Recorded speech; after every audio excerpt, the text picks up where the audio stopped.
আসমানের দিকে দুইটা হাত বাড়াইয়া দিয়া চোখ দিয়ে ঝরঝর ঝরঝর করে পানি ঝরায়।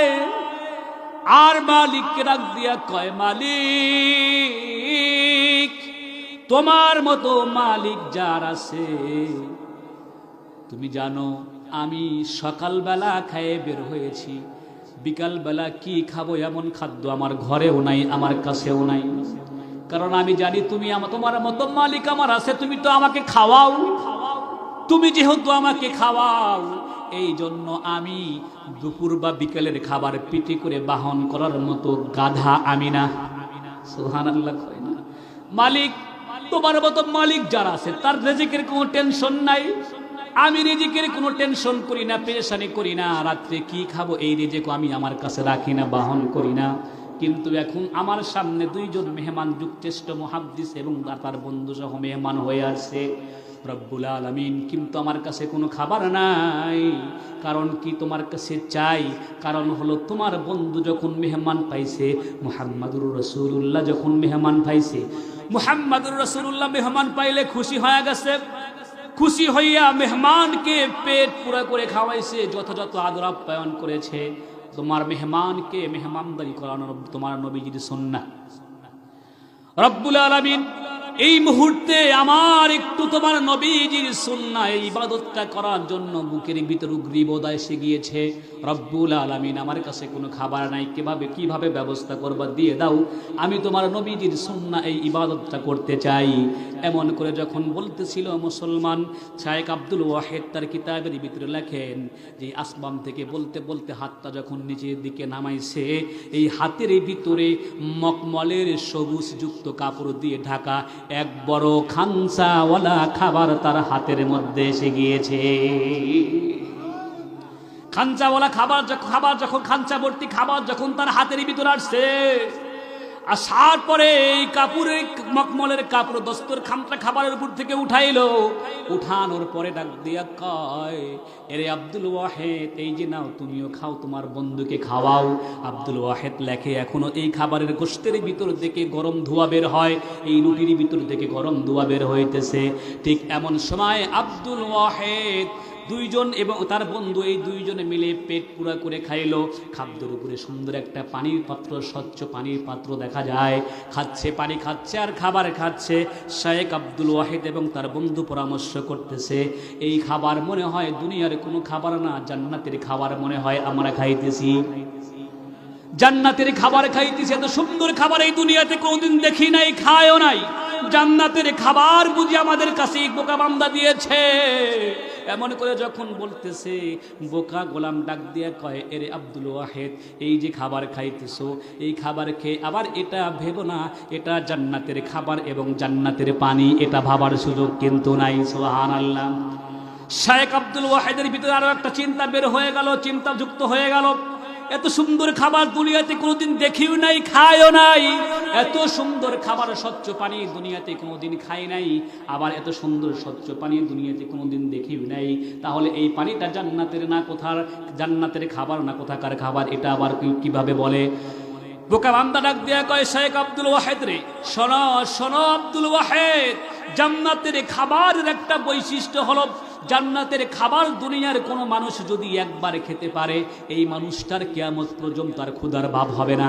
জান্নাতের এক পেয়ালা পানি যদি কোনো মানুষ দুনিয়াতে খেতে পারে রে, ওই মানুষটার কিয়ামত পর্যন্ত আর কোনো সময় পানির পিপাসা লাগবে না। আব্দুল ওয়াহিদ, তুমি এখন খাবার খাইছো, আবার রাত্রিতে ক্ষুধা লাগবে, খেতে হবে। এখন পানি পান করছো, আবার রাত্রিতে কিছুক্ষণ পরে পানি পান করা বুকের তৃষ্ণা লেগে যাবে, আবার তোমাকে পানি পান করতে হবে। এই খাদ্যটা, এই পানিটা কিন্তু জান্নাতের খাবার নয়, এটা একটা জায়গা, সংরক্ষিত জায়গার খাবার। এটা বলার পরে বোকা গোলামকে ডাক দিয়া কয়, আল্লাহর গোলাম, হে আল্লাহর বান্দা, তাহলে এই খাবারটা, এই পানিটা কোত্থেকে আসছে একটু দয়া করে বলো না দেখি। এই গোলাম বলে, সামনে আসো বা পরে বসো, তোমাকে বলতেছি কোথার থেকে খাবার আসছে। আপনারা একটু ওয়েট করেন, আমি একটু আরো সামনের দিকে আগায়া যাই। আমরা ঈমান আনছি, কিন্তু ঈমান আনার পরে আমাদের জবানের ভিতরে ঈমান, আমাদের জবানে ঈমান, ভিতরে আমাদের ইলম নাই, ঠিক কিনা বলেন? ভিতরে আমল নাই, আমাদের ভিতরে জবান জিহ্বায় কালেমা কার জিহ্বাই নাই। এখানে এই কালেমা কার জিহ্বাই নাই বলেন? সবাই কালেমা পারি না? লা ইলাহা ইল্লাল্লাহ মুহাম্মাদুর রাসূলুল্লাহ, এটা পারি কি পারি না সবাই? আমরা সবাই কিন্তু পারি, কিন্তু কালেমা পড়ি কিন্তু নামাজ পড়ি না, ঠিক কিনা? কালেমা পড়ি কিন্তু নামাজ পড়ি না। কিন্তু আল্লাহ তাআলা বলে কি, কয় যে এই যে কালেমা বা এই ঈমান যে আমরা এনেছি, কালেমা পড়েছি। আমার বাবা মুসলমান ছিল, সে আমারে শিখাইছে আল্লাহ আল্লাহ বলো। আমার মা মুসলমান ছিল, কথা শিখছি, সে পড়ে দিয়েছে লা ইলাহা ইল্লাল্লাহ মুহাম্মাদুর রাসূলুল্লাহ। আমি মার মুখ থেকে, বাবার মুখ থেকে শুনে শুনে শিখে শিখে মুসলমান হয়েছি, কালেমা মুখস্থ করেছি। এই জন্য আজান দিলে, মসজিদে আজান দিলে আমাদের নামাজের দিকে যাওয়ার ইচ্ছা হয় না। কিন্তু এই কালেমার জন্য যারা নিজের সব কিছুই বিসর্জন দিয়েছে, তারপরে কালেমা পড়ছে, আবার এই কালিমার জন্য কেউ জিহ্বায় পেরাক লাগাইছে, এই কালিমার জন্য নিজের সব সম্পত্তি শেষ করে দিয়েছে, এই কালিমার জন্য আগুনের ভিতরে শুয়ে থাকতে হয়েছে, এই কালিমার জন্য পেটের উপর পাথর বাঁধতে হয়েছে, এই কালিমার জন্য কেউ কেউ বারবার বিক্রি হয়ে মুহাম্মদুর রাসূলুল্লাহর কাছে এসে কালিমা পড়েছে। তাদের কালিমার বড় দাম। এই রকম একটা মানুষ, বুখারী শরীফের ভিতরে একটা লম্বা হাদিস এসেছে। এই হাদিস পড়ার পরে আমি অন্যদিকে যাব। এই হাদিস আছে লম্বা হাদিস। বাহরাইন, পূর্ব বাহরাইন, পূর্ব আরব, বর্তমান এটাকে বলা হয় বাহরাইন। আমাদের বাংলাদেশি ভাইরা ওখানে গিয়ে কাজ করে, অনেকে যায় না। এই বাহরাইন, পূর্ব বাহরাইন, এখানে একজন মানুষ, তার নাম হলো হাইয়ান। এই হাইয়ান, উনি এখনো মুসলমান হন নাই। উনি কিতাবাদি পড়ছেন, তাওরাত কিতাব বা বিভিন্ন কিতাব টিতাব পড়ে উনি একটা সিদ্ধান্ত উপনীত হয়েছে, মদিনাতে একজন মানুষ আছেন, তার নাম মুহাম্মদ, তার বাবার নাম আব্দুল্লাহ, তার কাছে আসমানি গ্রন্থ ঐশী বাণী আসে আল্লাহর পক্ষ থেকে। এইটা ভেবে উনি এই 1500 কিলোমিটার রাস্তা অতিক্রম করে, সফর করে সেখানে গিয়েছে। যাওয়ার পরে ওখানে গিয়ে জিজ্ঞাসা করছে, কথা বলতেছেন, দুজন কথা বলতেছেন, আপনার নাম মুহাম্মদ? জি আমার নাম মুহাম্মদ। আপনার বাবার নাম আব্দুল্লাহ? জি আমার বাবার নাম আব্দুল্লাহ। আপনি কোথা থেকে আসছেন? আমি পূর্ব বাহরাইন থেকে এসেছি, আমি অমক গোত্রে থেকে এসেছি। বলে এইটা যখন বলছে, মুহাম্মদ রাসূলুল্লাহ সঙ্গে সঙ্গে বলতেছেন, অমক গোত্রের আবুল কায়েস, এই গোত্রের অমুকে যে বড় ব্যবসা করত, ওই লোকটা কেমন আছে? সুবহানাল্লাহ। ওই লোকটা কেমন আছে? কয় আলহামদুলিল্লাহ ভালো আছে। কয় ওই আবুল কায়েস গোত্রের যে সর্দার, মুনজির সর্দার কেমন আছে? কয় আলহামদুলিল্লাহ সেও ভালো আছে। বেশ কিছু মানুষের নাম ধরে ধরে মুহাম্মদ রাসূলুল্লাহ জিজ্ঞাসা করতেছেন কেমন আছে। এটা একটা সুন্নাহ। বাড়িতে কেউ আসছে, রাস্তায় কাউকে দেখছেন, জিজ্ঞাসা করছেন তোমার বাবা কেমন আছে, তোমার মা কেমন আছে, তোমার ভাই কেমন আছে। এটা সুন্নাহ, এটা জিজ্ঞাসা করা সুন্নাহ, নবীজির সুন্নাহ এটা। তো জিজ্ঞাসা করছে যে অমুক অমুক অমুক কেমন আছে, তোমার গোত্রের মুনজির সর্দার কেমন আছে। এইভাবে বলছে যখন, বলার সঙ্গে সঙ্গে এই হাইয়ান এবার ভাবতেছে, এই মানুষটা 1500 কিলোমিটার দূরে, মোবাইল ফোন নাই, কোনো কিচ্ছু নাই, তার কাছে এমন খবর দিয়ে যায় কে? এমন খবর দিয়ে যায় কে? নিঃসন্দেহে বিশ্বস্ত আত্মা জিবরাইল আমিন ছাড়া কেউ আসে না। তো জিবরাইল আমিন যেহেতু কাছে আসে, ইনি আসলেই আল্লাহর পক্ষ থেকে নবী, এর হাতে কালিমা পড়ে মুসলমান হব, আর দেরি হয় না। সুবহানাল্লাহ।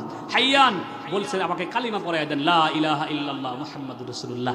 কালিমা পড়ছে, মুসলমান হয়ে গেছে।